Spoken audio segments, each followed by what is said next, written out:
అయితే post mortem clear అయిందని చెప్పాలి. ఇందులో భాగంగానే అతనికి సంబంధించిన స్వస్థలానికి అయితే ప్రజెంట్ అంటే విజయవాడకి సంబంధించి అతని బాడీని అయితే తీసుకెళ్తున్నారు.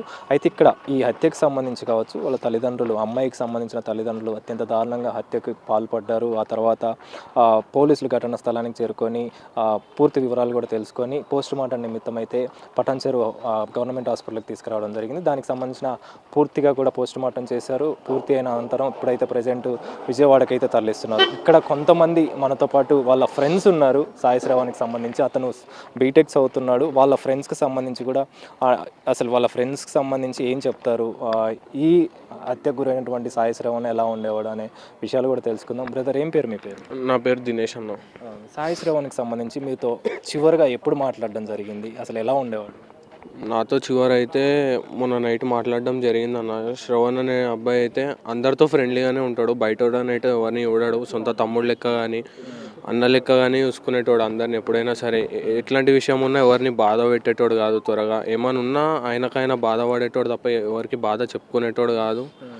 చెప్పుకున్నా ఇద్దరు ముగ్గురికే చెప్పుకునేటోడు. ఎందుకంటే అందరినీ బాధ పెట్టడం ఆయనకి ఇష్టంలే. కానీ ఈరోజు ఆయన అందరికీ బాధ మారిపోవడం మాకు కూడా చాలా మీకు ఎప్పటి నుంచి పరిచయం సాయి శ్రవణ్? మాకు 1.5 year నుంచి పరిచయం అన్న, బీటెక్ వచ్చినప్పటి నుంచి. అంటే శ్రవణ్కి ఇంట్లో అమ్మ నాన్న లేరు, ఏమున్నా సరే మేమే అన్నలం తమ్ముళ్ళం, ఒక ఫ్యామిలీ లెక్క ఇక్కడ ఉన్న మేమంతా. ఎప్పుడైనా కానీ అంటే ఈ ఘటన జరగకముందు వీళ్ళిద్దరు కూడా అంటే సాయి శ్రవణ్ కావచ్చు, అమ్మాయి ఎవరైతే ఉన్నారో వాళ్ళిద్దరు కూడా రిలేషన్లో ఉన్నారనేది 10th class నుంచి ఉన్నారనేది ఉంది. మరి మీతో ఎప్పుడైనా మాట్లాడడం జరిగిందా? దాని గురించి ఎప్పుడైనా కానీ ప్రస్తావించాడా సాయి శ్రవణ్? అంటే చాలాసార్లు నా ముందు ఇబ్బంది పడేటోడు. అమ్మాయి ఇట్లా ఇంట్లోకి వెళ్ళి బయటికి వచ్చేసేది, నన్ను పెళ్లి చేసుకో అనేది, తీసుకెళ్ళిపో అనేది. అంతవరకే మాకు చెప్పేటోడు. కానీ ఈసారి ఎప్పుడు చెప్పకుండా వెళ్ళిపోయాడు అన్న. అసలు మొత్తానికి అయితే చెప్పకుండా ఇంటికాడికి వెళ్ళిపోవడం అనేది బాగా మైనస్ అయిపోయింది మాకైతే. లాస్ట్లో ఎప్పుడు మాట్లాడాడు మాతో లాస్ట్ అయితే మొన్న మాకు యాక్చువల్లీ మా కాలేజ్లో మాకు ల్యాబ్ ఎక్స్టర్నల్స్ అవుతున్నాయి సెమ్కి సంబంధించింది. మాకైతే మొన్న ఎగ్జామ్ రాసి వెళ్ళిపోయాడు. ఇక నెక్స్ట్ డే ఎగ్జామ్కి వస్తాడనే మేము అందరం అనుకున్నాం. కానీ ఎగ్జామ్కి రాకపోయే సకాలం మేము కూడా అందరం చాలా కాల్స్ అయితే చేసినాం అబ్బాయి నెంబర్కి. అబ్బాయి ఫోన్ అయితే లేపలేడు. ఇక మాకైతే వచ్చిన న్యూస్ ఏంటంటే మార్నింగ్ 10 o'clockకి అమ్మాయి వాళ్ళ ఇంటికి వెళ్ళాడు. ఈరోజు 10 o'clock మార్నింగ్కి బాడీ అనేది హాస్పిటల్కి వచ్చింది. అంటే ఇక్కడ హాస్పిటల్లో చెప్పడం వరకు ఏంటంటే బాడీ బతుకున్నప్పుడు రాలేదు, చనిపోయాక తీసుకొచ్చారు అని చెప్పారు. బ్రదర్, మీకు సంబంధించి ఏం చెప్తారు? సాయి శ్రవణ్ మీతోటి ఎలా ఉండేవాడు? ముఖ్యంగా మీతోని చివరిగా ఎప్పుడు మాట్లాడడం జరిగింది? సాయి శ్రవణ్ అనే అబ్బాయి మా ఫ్రెండ్. నాతోనైతే బాగుంటాడు, అందరితో క్లోజ్ ఉంటాడు చాలా. నిన్న 10 o'clockకి అతను మాతోనే ఉండే. 10 o'clockకి బయటకు వెళ్ళేసి వస్తా అని చెప్పి. 10 o'clock అంటే ఎప్పుడు? నిన్న మార్నింగ్ మీతో పాటే ఉన్నాడు. నిన్న మార్నింగ్ మాతోనే. అంటే మేము అందరం కాలేజ్కి వెళ్తున్నాం కదా, అందరం ఒక దగ్గర ఆగినాం, అందరం ఉన్నాం. 10 o'clockకి బయటకు వెళ్ళేసి వస్తా అని చెప్పి అన్నాడు. వస్తాడు కదా, ఎగ్జామ్ ఉంది అని చెప్పి మేము అందరం అనుకున్నాం. తర్వాతకి చూస్తే కాల్ చేస్తే ఎగ్జామ్కి రాలే. మేము ఫోన్ చేస్తుంటే కూడా లిఫ్ట్ చేయలే. మాకు ఈరోజు మార్నింగ్ 10 o'clockకి బాడీ దొరికింది అని చెప్పి అన్నారు. అన్నప్పుడు మేమేం చేసినాం, ఓలో అని చెప్పి అడిగితే ఫస్ట్ కొట్టినారని చెప్పినారు. కొట్టినారని చెప్పినాక తర్వాతకి ఓలు కొట్టినారని ఎంక్వైరీ చేసుకుందాం మన లోపల కుత్బుల్లాపూర్ అని చెప్పి అన్నారు. తర్వాతకి కుత్బుల్లాపూర్ నుంచి ఏడునికి వెళ్ళినారు అని అడిగితే బాడీ దొరికింది అని అలా పెద్ద ఆయనకి కాల్ చేసి అడిగితే శివ ఏడున్నాడు అనుకుంటే శివ లేడు అని చెప్పి అని అంటే ఏడున్నారని హాస్పిటల్లో ఉన్నామని చెప్పి అన్నారు. హాస్పిటల్కి వెళ్ళేసరికి శివ బ్రతికి లేడు. ఫస్ట్ వేరే హాస్పిటల్ తీసుకుపోయినామని పోలీసు వాళ్ళు చెప్పారు. తర్వాత ఆడ నుంచి మళ్ళీ ఇంకొక హాస్పిటల్ తీసుకుపోయేసరికి చనిపోయినారని చెప్తున్నారు.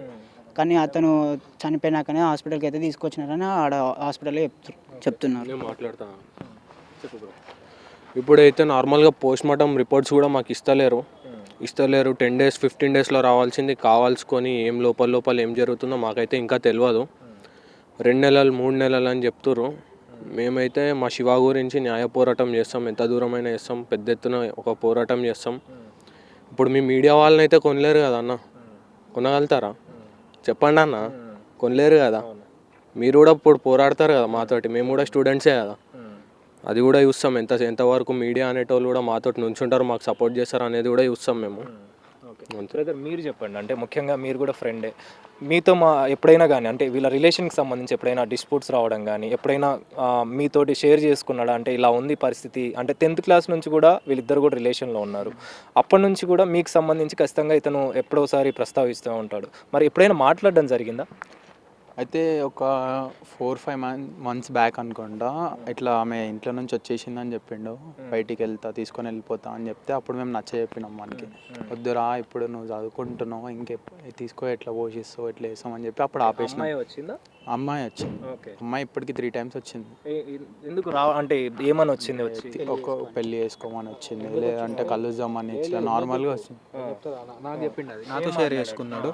ఏమంటే వాళ్ళ ఇంట్లో వాళ్ళ మమ్మీ ప్రస్తుతం ఉంటుంది, వాళ్ళ హస్బెండ్తో కాదు, పెళ్లి చేసుకున్న ఆయనతో కాదు, ఒక 6-7 years నుంచి వేరే ఎవరో ఒక ఆయన తోటి రిలేషన్లో ఉండి ఇద్దరు కలిసి ఉంటున్నారు. ఆ ఎవరితో అయితే ఉంటున్నాడో ఆ వ్యక్తి ఈమెతోటి మిస్బిహేవ్ చేస్తాడు. ఓకే. ఎప్పటి నుంచి అలాంటి సిచ్యువేషన్ ఫేస్ చేస్తున్నారు? ఒక 4-5 months నుంచి ఇట్లా మిస్బిహేవ్ చేస్తున్నాడు, నా వల్ల కావట్లేదు, నేను వస్తా నన్ను తీసుకొని వెళ్ళు అని చెప్పి ఫోర్స్ చేస్తుంది మా ఫ్రెండ్ని. ఓకే. ఇది ఎందుకు అంతలా ఫోర్స్ చేస్తుందని చెప్పి నేను క్వశ్చన్ చేస్తే నాకు వచ్చిన ఆన్సర్ ఇది. ఓకే. మరి మీరు దానికి సంబంధించి అంటే అమ్మాయికి సంబంధించి కావచ్చు, వాళ్ళ తల్లిదండ్రులతో ఏమన్నా మాట్లాడడం జరిగిందా? ఏం చెప్తారు? నేను ఒకసారి వాళ్ళ తల్లిదండ్రులతో మాట్లాడినా. ఎప్పుడంటే సంవత్సరం రోజుల క్రితం ఇంట్లో నాకు ఉండాలని లేదు, ఆయన ఉంటుంటే నాకు ఉండాలని లేదని చెప్పి ఇంట్లో చెప్పింది. ఇంట్లో నుంచి వచ్చేసింది బయటికి. నేను ఆ రోజు నేనే శివాకి శ్రద్ధ చెప్పి మళ్ళా వాళ్ళ ఇంటికి తీసుకొని పోయి దింపిన, మేమిద్దరమే. దింపిన తర్వాత మా ఇద్దరికి చాకులు చూపెట్టి మిమ్మల్ని పొడుస్తాం, చంపుతాం మిమ్మల్ని, వాళ్ళ మామయ్య, ఆ పిల్ల వాళ్ళ మామయ్య ఎవరైతే ఉన్నారో ఆయన మిమ్మల్ని పొడుస్తాం, చంపుతాం, నరుకుతాం, నీకు ఎవరున్నారు, నువ్వు చచ్చిపోతే అడిగే వాళ్ళు ఎవరు అనుకుంటూ అడిగారు. చచ్చిపోతే అడగడానికి ఎవరు లేరు అనుకుంటున్నారేమో. మేమందరం ఉన్నాం, మేమందరం నిలదీస్తాం, న్యాయం జరిగే వరకు పోరాడతాం. ఓకే. మీరు చెప్పినట్టుగా మీరు ఆ రోజు తీసుకెళ్లారు, అంత బాగానే ఉంది. అంటే తల్లికి సంబంధించి ఏమైనా చెప్పడం జరిగిందా? తల్లి ఇలా అంటే వాళ్ళ తండ్రి మిస్బిహేవ్ చేస్తున్నా అని చెప్పేసి, అంటే ఎవరైతే ఉన్నారో ప్రెసెంట్ మిస్బిహేవ్ చేస్తున్నారు, మరి తల్లికి సంబంధించి ఏమైనా మాట్లాడడం జరిగిందా? ఇప్పుడు తండ్రి మిస్బిహేవ్ చేస్తుండ అన్నాడ, ఇప్పుడు ఆమెకు ఉండాలని ఉంటుందా ఇంట్లో? ఇప్పుడు నచ్చని చోటు ఇబ్బంది పడుతూ ఉండే కంటే ఎంతో కొంత కష్టపడుతూ ఉండే లైఫ్ చూసుకుంటారు ఎవరైనా. అందుకనే ఆమె కూడా కోరుకుంది నన్ను తీసుకెళ్ళమని. తల్లి తర్వాత అంటే ఈ విషయం తల్లికి తెలిసింది, ఇన్సిడెంట్కి సంబంధించి కావచ్చు, రిలేషన్లో ఉంటున్నారని తెలిసింది. ఆ తర్వాతనే వీళ్ళు పిలవడం జరిగింది, ఈ విధంగా హత్యకు పాల్పడ్డారు. వాళ్ళ మదర్ ఎవరైతే ఉన్నారో అంతకుముందు ప్రతిసారి అంతా ఒకటే వేలో ఉంటారు. ఆమెని ఎట్లా అంటే ఇప్పుడు ఈ ఇన్సిడెంట్ తెలిసిన తర్వాత మొత్తం గుండు కొట్టించారు ఆ పాపకి, గుండు కొట్టారు వాళ్ళు. ఓకే. ఒకసారి బయటకు వచ్చి మళ్ళీ ఇంట్లోపడికి వెళ్తే గుండు కొట్టారు, కొడతారు, ఫుల్ కొడతారు. ఎందుకు కొడతారో తెలియదు. మళ్ళీ ఎట్లా పడితే అట్లా ట్రీట్ చేస్తారు. ఒక ఆడపిల్లని ట్రీట్ చేసినట్టు ట్రీట్ చేయరు వాళ్ళు ఇంట్లో ఆమెని. ఒకసారి మళ్ళీ ఇంకా అదంతా చెప్తే బాగోదులే కానీ చెప్పండి, పర్లేదు. చాలా ఆమె ఎవరైతే ఉంచుకుందో ఆయన చాలా గలీజ్గా బిహేవ్ చేస్తాడు. ఇప్పుడు ఇదంతా కూడా ఎందుకైందంటే మర్డర్ అయిందన్న. ఫస్ట్ మర్డర్ అయిన తర్వాత మేమంతా మీకు చెప్పాలనుకునేది ఒకటే సార్, మర్డర్ జరిగింది. మర్డర్ జరిగిన తర్వాత వాళ్ళంతా అల్లిన ఒక స్టోరీని మనకి చెప్తున్నారు కానీ నిజంగా ఏం జరిగిందనేది మనకి తెలియదు. వాళ్ళంతా ఒక స్టోరీ ప్రిపేర్ చేసుకున్నారు, ఆ స్టోరీ ప్రకారంగా బయట తెస్తున్నారు. వాళ్ళు ఎట్లా అడ్వకేట్తో మాట్లాడుకున్నారో ఎట్లా ఏం చేశారో మనకు తెలియదు.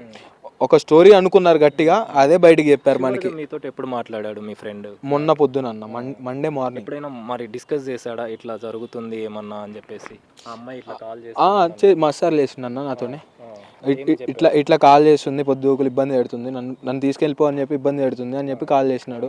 1 నెల క్రితం నుంచి ఏమో ప్రెగ్నెంట్, నేను కన్సీవ్ అయినా అది ఇది అని చెప్పి కాల్ చేస్తుందంట. కన్సీవ్ అయినా అంటే మళ్ళా ఈ విషయం మీదనే నేను నిన్ను కలవక సంవత్సరం అవుతుంది, నువ్వు ఎట్లా కన్సీవ్ అవుతావు అనే క్వశ్చన్ శివ రేజ్ చేయడం. ఎప్పటి నుంచి రిలేషన్? 10th class నుంచి అన్న రిలేషన్ ఉంది. ఎప్పుడు గ్యాప్ అనేది ఎప్పటి నుంచి మెయింటైన్ చేశారు? గ్యాప్ అనేది లాస్ట్ ఇయర్ ఈ డేస్ నుంచి మళ్ళీ ఇప్పుడు దాకా మెయింటైన్ అవుతూనే ఉంది. ఆ రోజు ఏదైతే రోజు మా ఇద్దరికి కత్తులు చూపెట్టి బెదిరించారో ఆ రోజు నుంచి ఈ రోజు దాకా మళ్ళీ వాళ్ళిద్దరి మధ్యలో ఉన్న కాన్వర్జేషన్ ఏంటంటే నన్ను నుంచి తీసుకో, ఇది ఒక్కటే మాట. వాళ్ళిద్దరి మధ్యలో ఎప్పుడు నడిచినా కాన్వర్జేషన్ నడుతుంది. ఆ తర్వాత కన్సీవ్ అయిందని చెప్పింది కదా, ఈ 1 month బ్యాక్ చెప్పింది. ఇంత గ్యాప్ లో ఏంటి అనేది మీ ఫ్రెండ్ అడిగిన ప్రశ్న, అంతే కదా? అంతే కదా? ఓకే, అంతే. ఓకే. మరి ఇప్పుడు ఏం చెప్తారు ముఖ్యంగా? అసలు ఫ్రెండ్ని కోల్పోవడం అంటే అది తీరంలో మేము చెప్పాలనుకునేది ఒకటే అన్న. ఈడ ఏమైందంటే మొత్తం ఒక స్టోరీ అల్లారు, ఆ స్టోరీ మీద నడుపుతున్నారు. ఎవరైనా ఆ స్టోరీ మీద నడుస్తుంది తీగ ఇట్లా. అది నిజం ఎప్పుడు బయటపడిద్దో చెప్పలేం, నిజం అయితే ఆగదు. ఎప్పుడు దాకా మాకు మీడియా వాళ్ళు సపోర్ట్ చేసి, మీడియా వాళ్ళు ఎంత పెద్దగా ఈ మ్యాటర్ని చేస్తే అంత తొందరగా నిజం బయటపడుతుంది. ఇది మేము కోరుకుంటున్నాం అన్న. సో మొత్తానికైతే ఫ్రెండ్స్ చెప్తున్న వివరాల ప్రకారం చాలా ఫ్రెండ్లీగా ఉండేవాడు. తల్లిదండ్రులు లేకపోవడంతో తన ఫ్రెండ్ని అంటే సాయి శ్రావణ్ని మేము చాలా బాగా చూసుకునే వాళ్ళమని చెప్పేసి కూడా ఇక్కడ చెప్తున్నారు. అదేవిధంగా కొంతమంది ఫ్రెండ్స్ మాత్రం సాయి శ్రావణ్ని అమ్మాయి వచ్చి ఎప్పుడు కూడా నన్ను తీసుకెళ్ళని చెప్పేసి చెప్పేది. అదేవిధంగా తన తండ్రి ఎవరైతే ఉన్నారో ప్రజెంట్ ఉన్న వ్యక్తి చాలా వరకు ఇబ్బంది పెట్టేవాడని చెప్పేసి, మిస్బిహేవ్ చేసేవాడని చెప్పేసి ఆ విషయాలు కూడా మొత్తం షేర్ చేసుకున్నాడు. తనతోటి ఫోన్ చేసి ఎప్పుడు కూడా మాట్లాడేదని చెప్పేసి 2-3 సార్లు కాలేజ్ దగ్గరికి అంటే హాస్టల్ దగ్గర కూడా రావడం జరిగింది. కాబట్టి దీన్ని బేస్ చేసుకొని ప్రజెంట్ అయితే వాళ్ళు ఇంతటి దారుణానికి వడిగట్టారని చెప్పేసి వాళ్ళ ఫ్రెండ్స్ అయితే చెప్తున్నారు. కెమెరా పర్సన్ చైతన్యతో కలిసి అనిల్, బిగ్ టీవీ, పటాన్చెరువు నుంచి. సో ప్రస్తుతం మనతో పాటు సాయి శ్రవణ్ పెదనాయన ఉన్నారు, వారితో కూడా మాట్లాడదాం. సార్ మీకు ఎప్పుడు సమాచారం అందింది దీనికి సంబంధించి? ఉదయం చెప్పారండి హాస్పిటల్లో చేర్చును అని. మావోడిని ఫోన్ చేస్తే ఫస్ట్ ఎత్తలేదు, తర్వాత మళ్ళీ మావోడి ఫోన్ నుంచి కాల్ చేస్తే కాల్ వస్తుంటే నేను వాట్సాప్ కాల్ వస్తే లేపితే ఆమె ఎవరు ఆడామ వచ్చింది. మీరెవరంటే మీ అబ్బాయిని ఇక్కడ హాస్పిటల్లో చేర్చును, నేను ఇప్పుడు ఏం మాట్లాడలేను, మీరు హాస్పిటల్కి రండి, హాస్పిటల్కి వచ్చాక మాట్లాడుకున్నా. ఆ పిల్ల తల్లి అంటండి ఎవరు ఈ మావోడు ప్రేమించిన అమ్మాయి తల్లి అని చెబుతున్నారు. ఆమె ఇంతకు ముందు కూడా వచ్చింది. ఆస్తిలో దెబ్బలైతే బాగున్నాయండి, ఇంత ముందు చెప్పినట్టే మొత్తం బాడీ మీద అంతా దెబ్బలు ఉన్నాయి. అది ఎంక్వైరీ చేయమని పోలీసు వారు మాకు ఏమన్నారంటే మేము దీని మీద సీరియస్గానే ఉంటాం, చచ్చిపోయింది మీ అబ్బాయి కాబట్టి చనిపోయిన వాళ్ళ వైపే న్యాయం చేయాలని చూస్తాం అని అన్నారు. మీరు ఏం అనుమానిస్తున్నారు అంటే ఈ కేసుకు సంబంధించి? అంటే సాయి శ్రావణ్కి సంబంధించి దెబ్బలు పిలిచి కొట్టారని వాళ్ళే చెప్తున్నారండి. పిలిచి మేము మా అమ్మాయిని కొడుతుంటే మీ అబ్బాయి వచ్చిండు కొట్టిన చచ్చిపోయినాం అంటున్నారు. మేమేమనుకుంటున్నాం అంటే ఆమె చెప్పింది ఒక్కతే కాదు, ఇంకా చాలామంది ఉండొచ్చు, ఒక్కళ్ళు కొడితే అన్ని దెబ్బలు తగులుతాయి అనేది మా అనుమానం. దాని మీద ఎంక్వైరీ చేయమని పోలీసులు ఏం చెప్తున్నారు దీనికి సంబంధించి? ఎంక్వైరీ చేస్తాం, న్యాయం చేస్తాం అంటున్నారు. చివరికి ఎప్పుడు మాట్లాడారు సార్ మీకు సాయి శ్రావణ్? ఎప్పుడు మాట్లాడడం జరిగింది? నిన్న ఉదయం అనుకుంటండి. నిన్న సాయంత్రం నుంచి అయితే 100 సార్లు ఫోన్ చేసినా చేయలేదు. మా ఎగ్జామ్ జరుగుతుంది, ఎగ్జామ్ ఎట్లా రాస్తాననే దాని విషయం మీద రాత్రి 11 దాకా కాల్ చేస్తున్నాను. ఒక్కోసారి కొంచెం కోపం ఉంటే ఏదన్నా అలిగి పనుకుండో లేకపోతే ఏదన్నా డబ్బులు అవసరం అయితే మా అమ్మ వాళ్ళు ఎవరైనా నీపతి వాడు ఫోన్ ఒక్కోసారి అటెండ్ చేయడు, ఫోన్ మోగుతున్నా. ఈ అట్లాంటిది ఏమన్నా కోపంతో ఉండో లేకపోతే అలిగిండో అనుకుంటాం మనం, ఇంకా అంతకంటే చేసేది. అంటే మీకు సంబంధించి వీళ్ళ రిలేషన్ గురించి ఏమైనా తెలిసిందా సార్? ఎప్పుడైనా తెలుసా? చిన్నపిల్లగాడు 10వ తరగతిలప్పుడు ఏం ప్రేమ అండి వాళ్ళు, ఆ ప్రేమ వాడేం ప్రేమ లేదంటాడు, ఈ అమ్మాయి ప్రేమ ఉందంటాడు. వాళ్ళ ఫ్రెండ్స్ని అడిగితేనో ఆ అమ్మాయి వచ్చి వీడిని పెళ్లి చేసుకోమందని చెబుతారు. మేము బయట ఎక్కడో ఉండింది కదా, నేను అడిగానండి, అడిగితే నాకేం లేదని చెప్పిండు. వాళ్ళ ఫ్రెండ్స్ని అడిగితే ఆ అమ్మాయి అక్కడికి వచ్చేది, పెళ్లి చేసుకుందాం అని చెప్పి తీసుకెళ్లేదు అని, ఎక్కడెక్కడికి వచ్చి తీసుకుపోమనేది వాడు బొయ్యేవాడు స్నేహం మీద అంటాడు. మీరు మొత్తానికి ఎవరి మీద ఎక్కువగా అనుమానం వ్యక్తం చేస్తారు? ఎవరే ఉందండి, వాళ్ళ అమ్మ మారుతండ్రి ఉన్నాడు హరిప్రసాద్ అని, వాడు చాలాసార్లు వాడు వార్నింగ్ చేసిండు చంపేస్తానని. మనం ఏమంటాం, ఏదో ఆవేశం మీద మాట్లాడుతున్నారు అనుకుంటాం. ఇప్పుడు పోస్ట్ మార్టం కూడా అయింది. పోస్ట్ మార్టం తర్వాత బాడీకి సంబంధించి ఎక్కడ అంటే పెనుగంచిపురంలో అండి, మా స్వగ్రామంలో అక్కడే జరుగుతాయి. సో మొత్తానికైతే పెదనాయన కావచ్చు, ముఖ్యంగా సాయి శ్రావణ్కి సంబంధించి ఎవరైతే దాడికి పాల్పడ్డారో వాళ్ళ మీద చర్యలు తీసుకోవాలని చెప్పేసి కూడా చెప్తున్నారు. అయితే పోస్ట్ మార్టం కూడా పూర్తయింది. బాడీని పెనుగంచిపురాలకు సంబంధించి జగ్గాయపేటకి అయితే తరలిస్తున్నామని చెప్పేసి కూడా వాళ్ళ పెదనాయన చెప్తున్నారు. Camera person Chaitanya.